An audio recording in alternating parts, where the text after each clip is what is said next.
Hey everyone, welcome back to my YouTube channel. So आज म हजुरलाई सिकाउँछु हजुरले फेस चेन्जिङ भिडियो एडिटिङ कसरी गर्न सक्नुहुन्छ.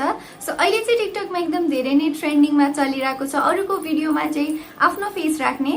सो त्यो कुन एपबाट एडिट गर्ने र कसरी एडिट गर्ने भनेर यो भिडियोमा म हजुरलाई चाहिँ एक्सप्लेन गर्छु. सो मैले हिजो भर्खरै पनि ट्युटोरियल अपलोड गरेको थिएँ बट त्यो चाहिँ अर्कै एपबाट थियो. टेम्पो एपबाट मैले एडिट गरेर चाहिँ हजुरलाई देखाएको थिएँ. सो आज मैले जुन एपबाट एडिट गरेर देखाउँछु त्यो अर्कै एप हो र अहिले एकदम धेरै ट्रेन्डमा पनि चलिरहेको छ. सो हजुरलाई यो भिडियो कस्तो लाग्छ एक लाइक गरेर च्यानल सब्स्क्राइब गर्न नबिर्सिनु होला र आउने दिनमा म हजुरको अगाडि यस्तै नयाँ ट्रेन्डिङ टपिकमा चाहिँ भिडियो लिएर आउने छु. सो हजुरले चाहिँ लास्टसम्म हेरिदिनु होला र हजुरले यो भिडियो हेरेर यस्तै खालको भिडियो एडिट गर्दै हुनुहुन्छ भने मलाई चाहिँ इन्स्टाग्राम र मेरो टिकटकमा मलाई मेन्सन गर्न नबिर्सिनु होला. सो म हजुरलाई सिकाउँछु फेस चेन्ज कसरी गर्ने प्लस हजुरले चाहिँ त्यसलाई एडिट कसरी गर्न सक्नुहुन्छ म्युजिकहरू राखेर. अदरवाइज हजुरले त्यही एपमै सबै म्युजिकहरू अनि त्यसपछि भिडियोजहरू देख्न सक्नुहुन्छ. सो हजुरलाई धेरै गाह्रो पर्दैन. So yeah guys, धेरै ढिला नगरिकन Smita Bhattarai and you guys are watching my YouTube channel. So let's start the video. So अब हजुरले चाहिँ मिभो एपलाई हजुरले प्ले स्टोरबाट डाउनलोड गर्न सक्नुहुन्छ. सो मैले चाहिँ यहाँनिर मिभो एप डाउनलोड गरिसकेको छु. सो फर्स्टमा मैले मिभो एपलाई चाहिँ ओपन गर्छु. ओपन गरिसकेपछि चाहिँ हजुरको चाहिँ यस्तो खालको हजुरले इन्टरफेस देख्न सक्नुहुन्छ. माथि कन्टिन्यू टु एपमा क्लिक गर्न होला. अनि एपलाई ओपन गर्ने बित्तिकै हजुरले माथिपट्टि धेरै खालको अप्सन देख्न सक्नुहुन्छ. Funny face, movie, sari, nature, trending, beat भनेर.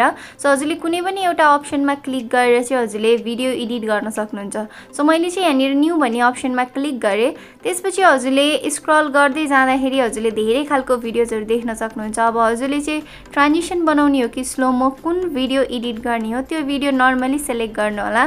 सो मैले यहाँनिर नर्मली एउटा भिडियो सेलेक्ट गरेँ. त्यसपछि चाहिँ यहाँनिर एड एकदम धेरै चल्छ यो एपमा चाहिँ.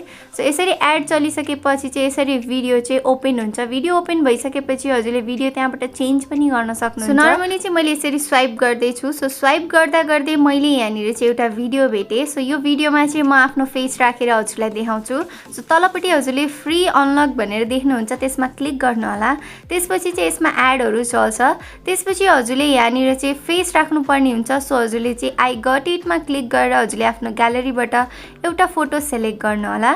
सो सेलेक्ट गरिसकेपछि चाहिँ हल्का टाइम लाग्छ प्लस एडहरू पनि चल्छ.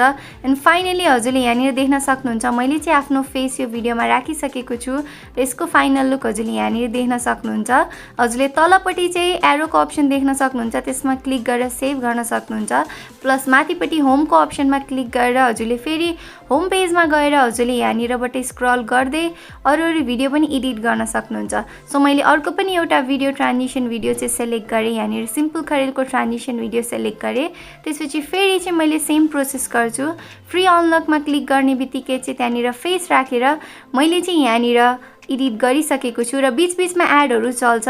सो मैले चाहिँ त्यो एडहरूलाई चाहिँ स्किप गरिदिएको थिएँ. सो हजुरले यहाँनिर देख्न सक्नुहुन्छ यसरी नै एडिट गरेर हजुरले सेभ गर्नु होला. फेरि चाहिँ होम पेजमा गएर हजुरले यस्तै गरी धेरै भिडियोजहरू एडिट गर्न सक्नुहुन्छ यहाँनिर फेस राखेर. सो मैले चाहिँ यसरी सबै फेस राखिसकेपछि चाहिँ म ब्याक आउँछु. त्यसपछि मैले चाहिँ यहाँनिर क्यापकट एपबाट एडिट गर्नुपर्ने हुन्छ. अब क्यापकट एपबाट चाहिँ एडिट गर्नको लागि क्यापकट एपलाई ओपन गर्ने. त्यसपछि जुन जुन भिडियोमा हजुरले फेस राख्नु भएको छ त्यसलाई न्यू प्रोजेक्टबाट सेलेक्ट गर्ने. सो मैले यहाँनिर चाहिँ नर्मली यहाँनिर 4-5 वटा भिडियो चाहिँ सेलेक्ट गरिसकेको छु. सो यसरी सेलेक्ट गरिसकेपछि चाहिँ हजुर अगाडि आउने र हजुरले त्यहाँनिर म्युट क्लिप अडियो देख्नुहुन्छ त्यसमा क्लिक गरेर चाहिँ भिडियोको साउन्डलाई अफ गर्ने. त्यसपछि हजुरले एड अडियोमा क्लिक गरेर चाहिँ ट्रेन्डिङमा रहेको साउन्डलाई सेलेक्ट गर्न सक्नुहुन्छ. सो मैले चाहिँ यहाँनिर नर्मली साउन्डलाई सेलेक्ट गरिसकेको छु. त्यसपछि चाहिँ मैले यहाँनिर नर्मली चाहिँ जुन जुन ट्रान्जिसनको पार्ट छ त्यसलाई मात्र राखेर अनवान्टेड पार्टलाई डिलिट गर्छु. सो यसरी चाहिँ मैले फर्स्टको क्लिपको चाहिँ ट्रान्जिसनको पार्ट मात्र राखेर अनवान्टेड पार्टलाई चाहिँ मैले यसरी नै डिलिट गरेँ. त्यसपछि सेकेन्ड पार्टलाई पनि मैले त्यस्तै गरी नै अनवान्टेड पार्टलाई डिलिट गरेर ट्रान्जिसनको पार्ट मात्र राख्छु. सो यसै गरी मैले सबै क्लिपको चाहिँ ट्रान्जिसनको पार्ट मात्र राखेर अनवान्टेड पार्टलाई डिलिट गरेँ.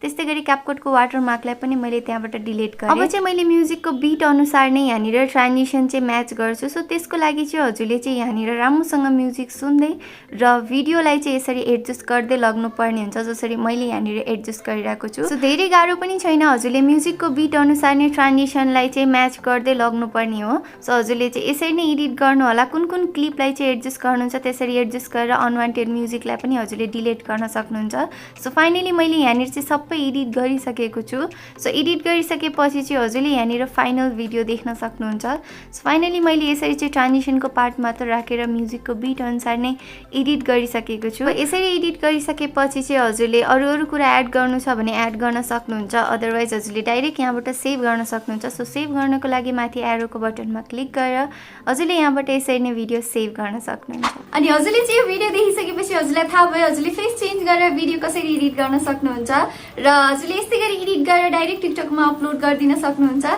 सो आउने दिनमा हजुरको लागि चाहिँ यस्तै खालको नयाँ नयाँ भिडियोजहरू लिएर आउनेछु भिडियोलाई लाइक गरेर च्यानललाई सब्स्क्राइब गर्न नबिर्सिनु होला सो तबसम्मको लागि bye take care love you all